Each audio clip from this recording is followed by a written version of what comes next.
Chapter 17 God's Way.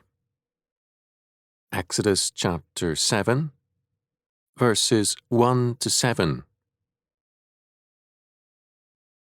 And the Lord said unto Moses, See, I have made thee a god to Pharaoh, and Aaron thy brother shall be thy prophet. Thou shalt speak all that I command thee, and Aaron thy brother shall speak unto Pharaoh, that he send the children of Israel out of his land. And I will harden Pharaoh's heart, and multiply my signs and my wonders in the land of Egypt. But Pharaoh shall not hearken unto you, that I may lay my hand upon Egypt, and bring forth mine armies, and my people the children of Israel, out of the land of Egypt by great judgments. And the Egyptians shall know that I am the Lord, when I stretch forth mine hand upon Egypt, and bring out the children of Israel from among them. And Moses and Aaron did as the Lord commanded them, so did they. And Moses was 80 years old, and Aaron 83 years old, when they spake unto Pharaoh. Exodus chapter 7, verses 1 to 7. From the standpoint of a modern writer, the narrative here is slow. The point of radical conflicts between God and Pharaoh is delayed. From the standpoint of Scripture, God was preparing Moses for that confrontation and the subsequent duties of leadership. Pharaoh was a willful and perverse victim by choice. Israel was acted upon instead of acting. Moses was the one person in this struggle who moved on God's orders. He was not a man who reacted to events, but instead served God in his determination of them. All others in the confrontation with Pharaoh and the plagues on Egypt were in a sense spectators to one of history's greatest moments. They were acted upon instead of acting as men under God. Because of the significance of Moses' calling, God moves in terms of bringing Moses to an awareness of God's purpose and the place of Moses in terms of it. Moses, as God's man, had as his calling the duty to mediate God's law word to Israel and to instruct them therein. The liberation of Israel from Egypt was the first step. Then came the giving of the law. To mediate God's word was a great responsibility because it meant showing the covenant people the way of freedom and power. Moses was called to represent God's word to Egypt and to Israel, to speak in the name and power of the Lord. Ellison has pointed out that to pray in Jesus' name means to act as his representative.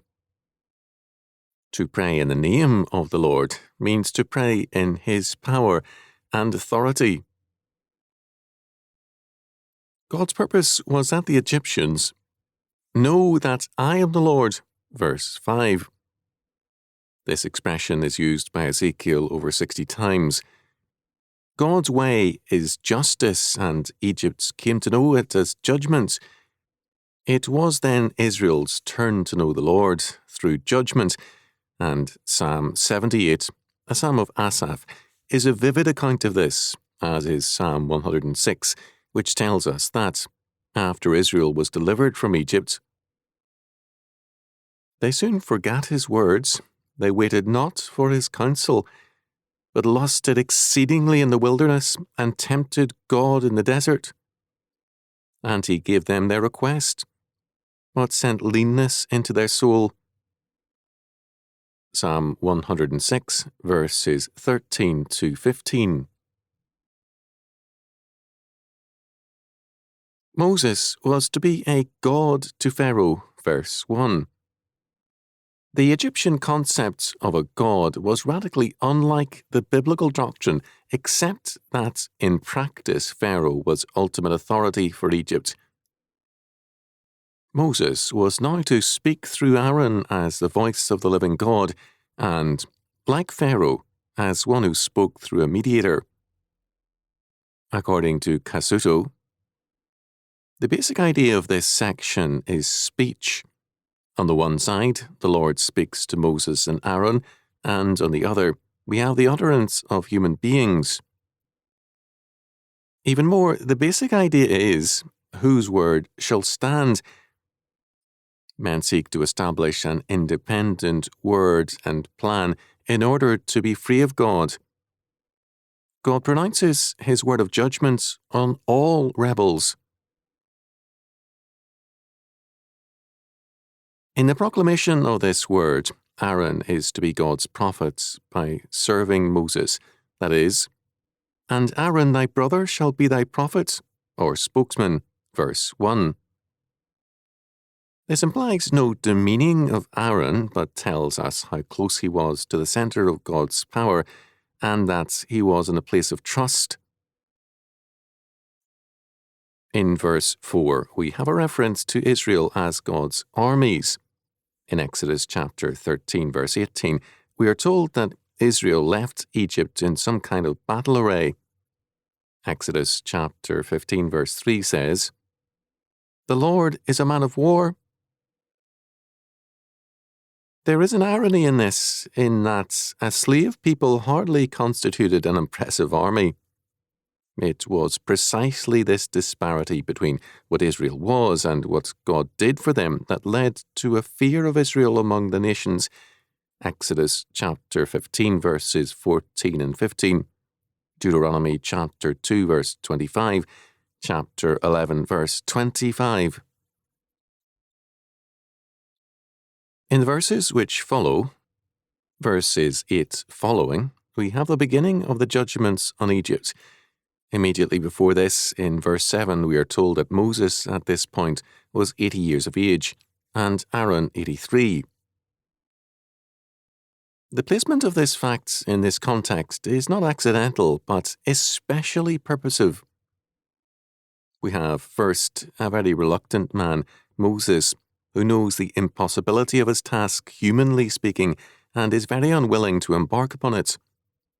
Second, we have a slave people who prefer slavery to the hazards of freedom.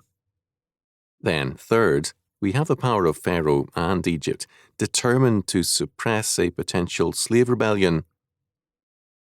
Finally, and fourth, we have the facts of the age of Moses and Aaron, hardly young men. Egyptian records indicate that men in that era often lived and worked for a century. While the same for a man to begin to make his mark at 80 is an unusual fact. In David's case, centuries later, God used a very young man. In both David's and Moses' cases, we have God confounding the normal human expectations. A generation ago, a writer pleased many by writing a book entitled "Life Begins at 40." God here tells us that a great career begins at whatever age he ordains. Moses is a man whom God uses when he chooses and makes into one of history's most powerful movers. This has not made Moses a popular figure for the 20th century, not even among Jews. Sigmund Freud tried to make an Egyptian out of Moses and thus exorcise him out of Judaism. Others have attempted this same task in other ways.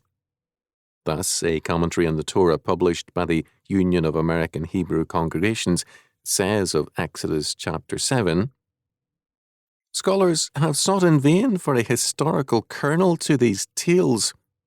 Some have attempted to fit them into the context of the Egyptian natural environment, but such a procedure leads nowhere. The reality that the tale intends to convey is not past historical, but present affective."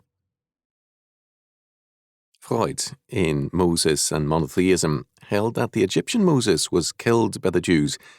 However, as David Bacan observed, it is Freud who wishes that Moses were murdered. Bachan, a Jew, charges that what Freud did was to seek to break the hold of Moses and God's law on Jews. The myth he fashions is not of one person murdering Moses. It is a murder which is committed collectively by all the Jews. Freud saw himself, according to Bachan, in a messianic role as the deliverer of his people from Moses. Bachan says of Moses and monotheism, thus, by writing this book, Freud becomes a Jewish hero in the history of the Jews. He performs the traditional messianic function of relieving guilt, the very same function he ascribes to Jesus. Since Freud's death, the practical and working religion of most Jews has not been historic Judaism, but Israel worship, a secularized faith, a nationalistic religion. Within the church, antinomianism has similarly killed off the relevance of Moses. Moses supposedly gave Israel a plan of salvation by law, which Jesus is claimed to have invalidated. Thus, Moses is dead insofar as having any relevance for the church. Moses is not only misrepresented as to his significance, but is also pushed into Judaism, which leads to rejection of Moses in most circles. To deny the validity of the law as God's way of sanctification, to downgrade Moses, is to invite judgment for faithlessness and irrelevance.